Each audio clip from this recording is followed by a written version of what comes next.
This video is brought to you by AKSIAS. Welcome to AKS IAS. Telangana హిస్టరీకి సంబంధించి మనకు TSPSC group 1 మరియు group 2 exams లో prelims orientation లో మనము ఏ విధంగా చదవాలి అన్న కోణంలో మీకు ఒక సిరీస్ ని రెగ్యులర్ గా ప్రొవైడ్ చేయడం అనేది జరుగుతుంది. అందులో భాగంగానే ఈరోజు మనము చూడబోయే చాప్టర్ వచ్చేసి ముదిగొండ చాళుక్యులకి సంబంధించిన చాప్టర్. ఇది చాలా చిన్న చాప్టర్ గా మనం చెప్పుకోవచ్చు. ఇందులో మనకు చాలా తక్కువ కంటెంట్ అనేది ఉంటుంది. అయితే ఇక్కడ ఈ ముదిగొండ చాళుక్యులకి సంబంధించి మనము చదువుకోవాల్సిన ముఖ్యమైన అంశాలు గనక ఒకసారి మనము పరిశీలిస్తే ఇందులో చరిత్ర ఆధారాలు అనేవి మనకు ఎగ్జామ్ లో అడిగే అవకాశం అనేది ఉంటుంది. కాబట్టి ఈ చరిత్ర ఆధారాలకు సంబంధించిన అంశాలు ఒకసారి మనము చూద్దాము. ఈ ముదిగొండ చాళుక్యులకు సంబంధించి వీరి యొక్క చరిత్రకు సంబంధించిన ఆధారాలలో భాగంగా చరిత్ర ఆధారాలలో మొగలి చెరువు శాసనం అనేది ఇంపార్టెంట్. అదేవిధంగా కొరివి తామ్ర శాసనము, విరియాల వారి గూడూరు శాసనము, కుసుమాయుధుడి క్రివక శాసనం అనేవి కూడా మనకు ఎగ్జామ్ లో చాలా చాలా ఇంపార్టెంట్. సపోజ్ మనకు ఎగ్జామ్ లో ఏ విధంగా అడిగే అవకాశం అనేది ఉంటుందంటే ఈ ముదిగొండ వంశానికి సంబంధించి ముదిగొండ రాజ్య స్థాపన గురించి తెలియచేసే శాసనము ఏంటి అని అడిగే అవకాశం ఉంటుంది. దీనికి సంబంధించిన ఆన్సర్ వచ్చేసి మొగలి చెరువు శాసనము. ఈ శాసనాన్ని వేయించింది ఎవరు అని కూడా మనకు క్వశ్చన్ అడిగే అవకాశం అనేది ఉంటుంది. ఈ శాసనాన్ని వేయించింది ఎవరంటే కొక్కిరాజు ఈ శాసనాన్ని వేయించడం అనేది జరిగింది. అదేవిధంగా వీరికి సంబంధించి వీరు ప్రధానంగా ఖమ్మం జిల్లాలో ఉన్న ముదిగొండ ఏదైతే ఉందో దీనిని రాజధానిగా చేసుకొని పరిపాలించడం వలన వీరికి ముదిగొండ చాళుక్యులు అనే పేరు రావడం అనేది జరిగింది. దాని తర్వాత ఇక్కడ మనము ఈ ఖమ్మము, ఈ వరంగల్ ఈ ప్రాంతాలు ఏవైతే ఉన్నాయో ఈ ప్రాంతాలని కొరివి సీమ అని కూడా పిలవడం జరుగుతుంది. సో ఏ ప్రాంతాలు అంటే ఖమ్మము, వరంగల్ ప్రాంతాలను కొరివి సీమ అని పిలవడం జరుగుతుంది. సో ఈ కొరివి సీమకు గల మరొక పేరు వచ్చేసి విసురునాడు అనే ఒక పేరు కూడా ఉంది. సో ఈ ముదిగొండ చాళుక్యులు తూర్పు చాళుక్యులు అంటే వేంగి చాళుక్యులకు సామంతులుగా ఉండేవారు. సో ఎవరికి సామంతంగా ఉండేవారు అని కూడా మనకు ఆ క్వశ్చన్స్ అడుగుతాడు. వేంగి చాళుక్యులకు సామంతులుగా ఉండేవారు.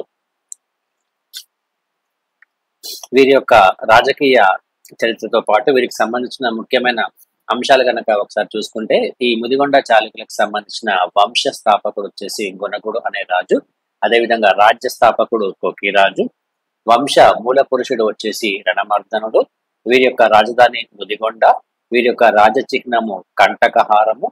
ఇందులో గొప్ప రాజు వచ్చేసి మొదటి కుసుమాయుధుడు గొప్పరాజు, చివరి రాజు వచ్చేసి నాగతి రాజు. సో ఇవన్నీ మనకు ఓవరాల్ గా ఇంపార్టెంట్ గా గుర్తుంచుకోవాల్సిన అంశాలు.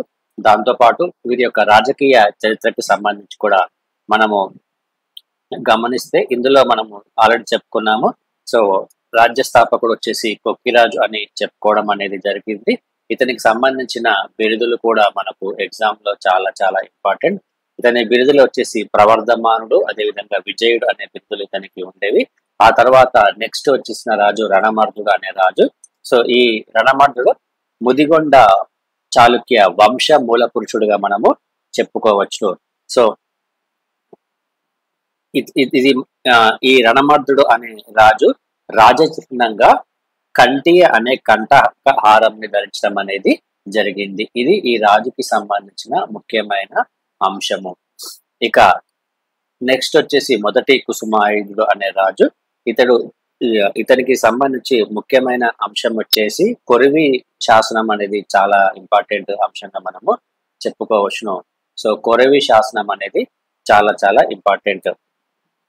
సో మొదటి కుసుమాయుధుడు వేంగి చాళుక్య రాజు అయిన మొదటి చాళుక్య భీమునికి సామంతుడుగా ఈ శాసనం ద్వారా తెలుస్తుంది. సో అదే విధంగా ఈ శాసనం ద్వారా మొదటి కుసుమాయుధుడికి సంబంధించిన అనేక రకమైన రాజకీయ విజయాలను కూడా తెలియచేయడం అనేది జరుగుతుంది.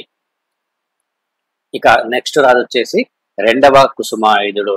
సో ఇతని యొక్క బిరుదు వచ్చేసి వినీత జనాశ్రయుడు అనే బిరుదు ఈ రాజుకి ఇవ్వడం అనేది జరిగింది. ఇతని పరిపాలన కాలంలో గనక మనము చూసుకుంటే మంచికొండలోని మొగలి చెరువు అనే గ్రామానికి అన్ని పన్నులను మినహాయింపుగా ఇచ్చి ధోనియా శర్మకి ఈ గ్రామాన్ని దానంగా ఇవ్వడం అనేది జరిగింది. సో ఇది మనకు చాలాసార్లు ఎగ్జామ్ లో అడగడం జరిగింది కాబట్టి దీన్ని మనము గుర్తుంచుకోవాలి. ఇక నెక్స్ట్ రాజు గనక ఒకసారి మనము చూసుకుంటే 4వ కుసుమాయుధుడు, అదేవిధంగా ఆ తర్వాత మొదటి బేతరాజు, దాని తర్వాత 5వ కుసుమాయుధుడు, దాని తర్వాత నాగతి రాజు చక్రవర్తులుగా పరిపాలించడం అనేది జరిగింది. సో ఇందులో మనకి ఈ ముదిగొండ చాళుక్యులకు సంబంధించి చరిత్ర చాలా తక్కువగా ఉంటుందని మనము చెప్పుకోవచ్చును. సో చివరి రాజు అయిన నాగతి రాజు గురించి తెలుసుకుంటే ఇతని యొక్క బిరుదు వచ్చేసి వివేక నారాయణుడు ఇతని యొక్క బిరుదుగా మనము చెప్పుకోవచ్చును. ఇతని ఈ ముదిగొండ చాళుక్యుల పతనం గురించి తెలియజే శాసనం ఏంటంటే పాలంపేట శాసనం అనేది కూడా మనము ఇక్కడ గుర్తుంచుకోవాలి. పాలంపేట శాసనం అనేది మనం ఇక్కడ గుర్తుంచుకోవాల్సిన అంశంగా మనము చూసుకోవాలి. ఇక వీరికి సంబంధించి ఆర్థిక పరిస్థితులు కనుక మనము చూసుకుంటే వీరు మొగలి చెరువు శాసనము ప్రకారము ఈ ముదిగొండ చాళుక్యుల పరిపాలన కాలంలో ప్రజలు గ్రామాలు గిరిజన గూడాలలో నివసించేవారని తెలుస్తుంది. ఎక్కడ నివసించేవారు అంటే గ్రామాలు, అదేవిధంగా గిరిజన గూడాలలో నివసించేవారు. ఏ శాసనం ప్రకారము అంటే మొగలి చెరువు శాసనం ప్రకారము తెలుస్తుంది. ఈ రాజులకు పేదరికము సంక్షేమము పట్ల ఒక స్పృహ ఉందని కూడా ఈ శాసనం ద్వారా మనకి తెలుస్తుంది. ఇక ఇతని పరిపాలన కాలానికి సంబంధించిన ముఖ్యమైన అంశాలు కనుక మనము చూసుకుంటే వీరి పరిపాలన కాలంలో పన్ను ఉంది కానీ బలవంతపు పన్ను వసూలు అనేది లేదని మనకు తెలుస్తుంది. ప్రజలే స్వచ్ఛందంగా పన్ను చెల్లించేవారు. అదేవిధంగా ఆదాయాన్ని చెరువులు తవ్వించడానికి వ్యవసాయ అభివృద్ధికి ఖర్చు చేసేవారని తెలుస్తుంది. ఇక మత పరిస్థితులకి సంబంధించిన అంశాలు గనక ఒకసారి మనము చూసుకుంటే వీరి పరిపాలనా కాలంలో వైదిక, వైష్ణవ, అదేవిధంగా శైవ, శాక్తేయ మతాలను వీరు అవలంబించినట్లు తెలుస్తుంది. వైదిక మతము, వైష్ణవ మతము, శైవ మతము, శాక్తేయ మతాలను వీరు అనుసరించినట్లు తెలుస్తుంది. ఇందులో వీరు శక్తి దేవతారాధన ఎక్కువగా చేసేవారు.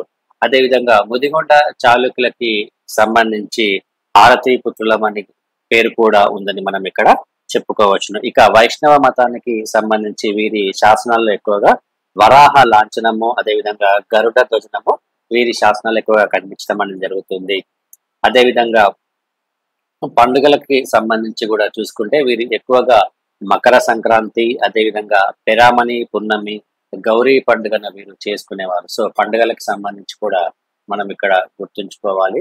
మకర సంక్రాంతి, అదేవిధంగా పెరామణి పున్నమి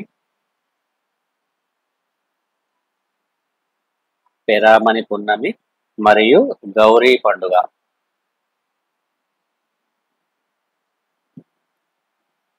సో ఈ పండుగలు వీరి పరిపాలన కాలంలో జరుపుకునేవారని తెలుస్తుంది. సో ఇదండి ఈ ముదిగొండ చాళుక్యులకి సంబంధించిన ముఖ్యమైన అంశాలు. ఈ ముదిగొండ చాళుక్యులకు సంబంధించిన ముఖ్యమైన అంశాలలో మనము గుర్తుంచుకోవాల్సింది వారి యొక్క ఆర్థిక పరిస్థితులు, అదేవిధంగా మత పరిస్థితులు, అదేవిధంగా వారి యొక్క రాజకీయ చరిత్ర అనేది మనకు ఎగ్జామ్ లో అడిగే అవకాశం అనేది ఉంటుంది. సో కాబట్టి రెగ్యులర్ గా ఈ సిరీస్ ని ఫాలో అవుతూ ఉండండి. సో మరికొన్ని చాప్టర్స్ ని కూడా మీకు రెగ్యులర్ గా అందజేయడం అనేది జరుగుతుంది. థ్యాంక్ యూ అండి. Thank you. Wish you all the best.